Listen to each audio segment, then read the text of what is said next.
Praise the Lord. கர்த்தருக்கு ஸ்தோத்திரம். இன்றைய வசனம்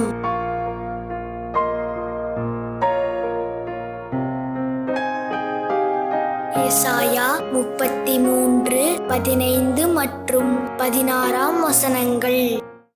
நீதியாய் நடந்து செம்மையானவைகளை பேசி இடுக்கண் செய்வதால் வரும் ஆதாயத்தை வெறுத்து பரிதானங்களை வாங்காதபடிக்கு தன் கைகளை உதறி இரத்தம் சிந்துவதற்கான யோசனைகளை கேளாதபடிக்கு தன் செவியை அடைத்து பொல்லாப்பை காணாதபடிக்கு தன் கண்களை மூடுகிறவனெவனோ அவன் உயர்ந்த இடங்களில் வாசம் பண்ணுவான்.